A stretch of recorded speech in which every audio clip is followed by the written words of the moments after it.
Ya.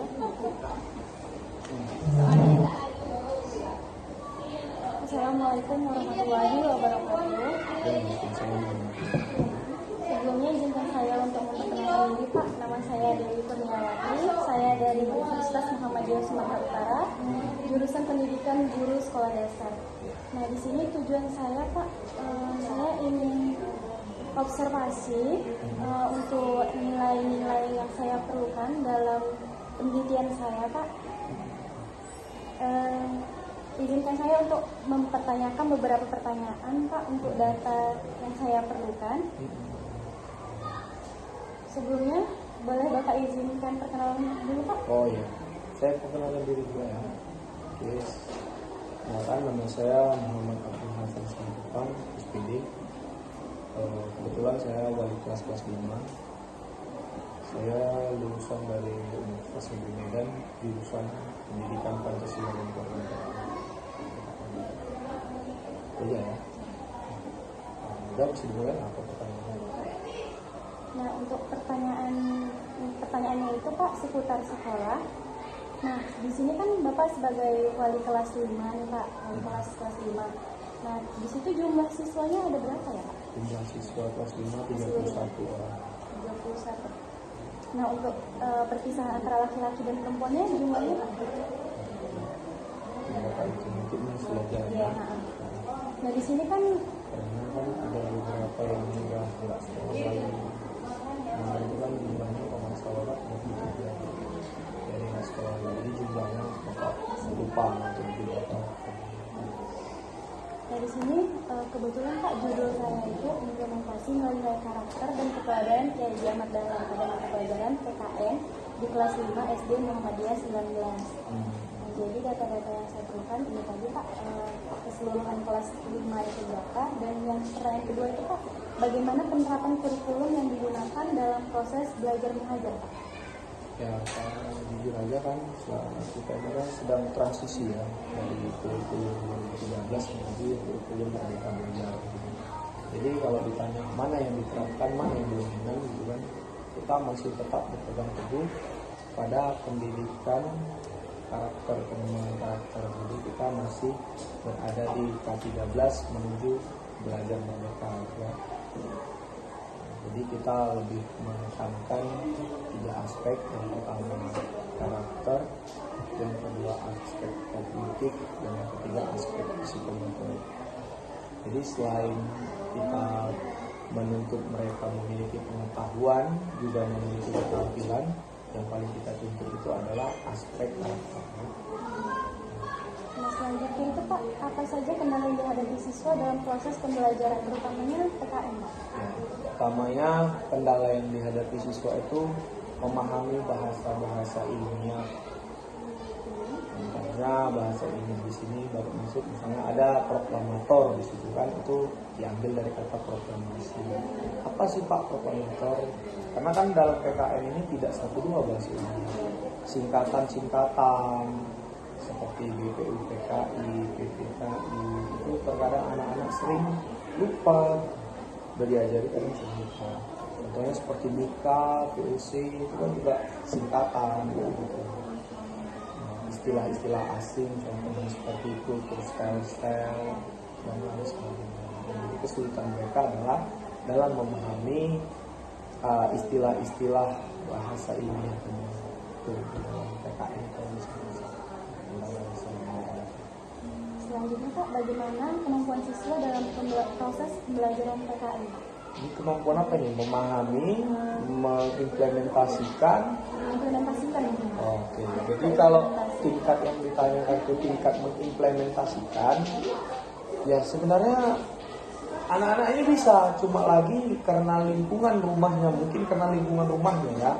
Dari sekolah, jujur ya, udah jadi wali kelas 5 ini udah setengah tahun lebih ya, ini udah semester 2. Untuk mengajari mereka makan dengan tangan kanan dan duduk aja itu butuh waktu lebih berbulan-bulan. Masuk kelas, masuk rumah, baca Assalamualaikum aja itu butuh waktu berbulan-bulan. Jadi kalau saya ditanya kemampuan mereka dalam mengimplementasikan materi PKN tadi dalam kehidupan sehari-hari, ya masih rendah kemampuannya. Jadi soft skillnya yang ditanyakan masih rendah. Kalau untuk memahaminya mereka sudah cukup bagus. Jangan kau makan berdiri, masih ada tuh yang makan sambil berlari malah, bukan berdiri, berlari. Gitu ya, sangat rendah. Masih rendah ya, masih proses juga. Kalau untuk nilai KKM, Nah, jadi kalau untuk nilai KKM kita nggak tinggi-tinggi KKM, cuma 70. bagaimana dengan penggunaan model atau metode pembelajaran pada RPP? Jadi kalau di RPP banyak model yang ditawarkan gitu ya, seperti pendekatan apa namanya student center, teacher center, atau kita buat seperti project gitu. Tapi yang dominan yang sering kita gunakan saat pelajaran PPKN itu yang pertama teacher center, di mana guru yang menjadi model, di mana guru menjadi perhatian mereka gitu. Nah, itu modelnya, metode yang digunakan apa? Ceramah gitu. Dan kemudian setelah ceramah nanti baru kita buat sistem CBSA, cara belajar siswa aktif gitu. Nah, dari hasil yang Bapak presentasikan, dari hasil apa yang Bapak sampaikan, coba jawab pertanyaan berikut gitu, berkelompok. Nah, kita buat berkelompok. Jadi kita di awal pertemuan Bapak lebih suka dengan metode ceramah atau dan model student center. Nah, ini kan judul saya kan tadi implementasi terkait dengan Kiai Haji Ahmad Dahlan. Dan kebetulan kan SD ini kan SD Muhammadiyah 19 gitu. Nah, kalau untuk pengembangan karakter ataupun moralnya itu sudah berjalan atau belum? Jelas, karena kan nilai yang kita dapat nggak normatif. Sikap dia juga mempengaruhi nilai dia loh. Jadi kita bagi 3 itu. Yang pertama aspek yang paling tahu itu adalah pengetahuan. Yang kedua adalah keterampilan. Yang ketiga adalah sikap atau moral. Nah, kalau pengetahuan mungkin bisa kita ukur dari pas saat kita tanya jawab, seberapa jauh dia. Pas saat dia mengerjakan soal, itu kemampuan. Itu pengetahuan.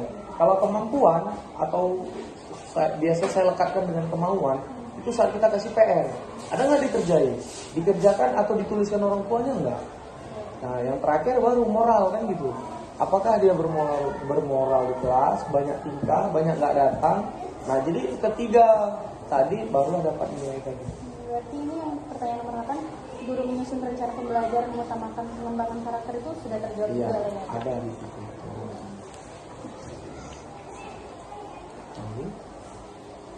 Di sini Pak pertanyaannya, apakah siswa sudah dikatakan baik hanya dalam mengikuti pembelajaran PKN? Pak, pertanyaannya ke fokuskan ke PKN. Kita fokuskan PKN baik ya. Kalau dalam mengikuti saja baik, ya, tapi kalau dalam mengimplementasikannya belum. Ya, baik. Kalau mengikuti saja baik.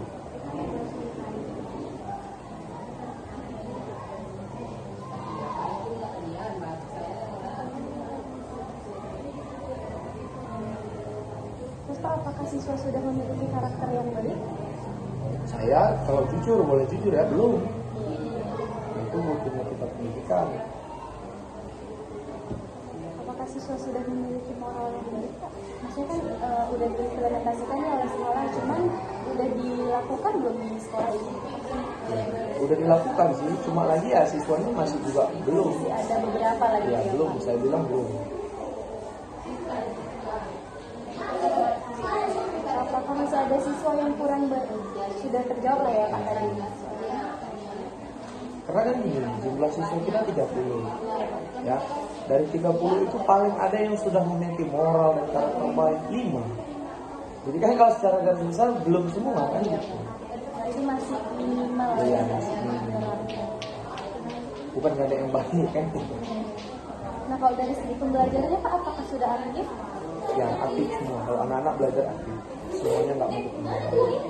Semuanya mau berpartisipasi. Untuk pembelajaran PKN sendiri Pak, apakah sudah menggunakan media yang mengutamakan dalam pengembangan karakter atau moral siswa? Ada. Contohnya apa? Contohnya kita buat clipping yang diambil dari koran, ataupun gambar, ataupun kita bernyanyi. tujuannya kenapa mengambil media clipping Pak? Karena dari situ kita bisa kasih contoh ke anak-anak. Gini, anak-anak kadang kalau contoh hanya dari bicara, aman mungkin. Nah, jadi media clipping itu kemarin kita membahas tentang toleransi. Nah, jadi kita bagi kelas menjadi 2, 15 orang kita suruh mencari informasi tentang tawuran, dan 15 lagi kita suruh cari tentang kerukunan yang berhubungan dengan kerukunan. Nah, jadi dari situ, dari kedua kasus yang dimajukan di sini, kita bisa kasih anak-anak gambaran. Inilah masyarakat. Nah, jadi dengan adanya berita, adanya clipping itu tadi, anak-anak sadar, oh iya, ternyata di lapangan atau di masyarakat sering terjadi tawuran. Akibat apa? Akibat kurangnya toleransi. Kenapa bisa kurangnya toleransi? Akibat apa? Rendahnya moral. Kan gitu. Nah, kemudian kenapa kita ambil pilih menggambar dalam media pembelajaran? Kenapa gambar atau menggambar? Diharapkan dengan menggambar anak-anak bisa membangkitkan rasa nasionalisme. Apa gambar yang dibuat? Kan gitu. Nah, gambar yang dibuat adalah gambar orang yang saling bersalaman, saling bermaaf-maafan, beramai-ramai berdiskusi, bukan gambar manga ya. Nah, gitu. Jadi di situ ada gambar semacam kerukunan. Nah, yang terakhir kita ambil bernyanyi. Lagu apa yang kita ambil? Lagu Indonesia Raya, lagu wajib nasional. Nah, di situ nilai yang ingin dikembangkan apa? Dengan bernyanyi bisa mengembangkan rasa, bisa memperbaiki moral gitu kan. Ya, dari Sabang sampai Merauke apapun bahasanya, ya ini lagunya gitu. Jadi dengan mengajarkan mereka rasa nasionalisme, rasa bersatu, mungkin adalah salah satu upaya untuk memperbaiki moral mereka. Pak, untuk sekolah SD Muhammadiyah sendiri itu Pak terdiri dari berapa kelas? 6 kelas. 1, 2, 3, 4, 5, 6. Kalau jumlah siswanya kita sampai ya. Untuk fasilitas sendiri Pak, misalnya kayak masjidnya mungkin. Musola ada. Musolanya ada. Kantin ada, lapangan ada. Kolam berenang ada. Kamar mandi ada. Oke Pak. Untuk data guru sendiri Pak? Apa itu yang dibutuhkan data guru? Untuk data kelas itu data kelas maksudnya itu dari jumlah dari jumlahnya, dari pembagian antara siswa perempuan dan laki-laki, data nilainya. Oh iya, data nilainya kita sekali. Coba WA kan itu ke Bapak nanti apa data yang kurang ya. Itu nanti insya Allah nanti malam ke Bapak ini. Itu aja.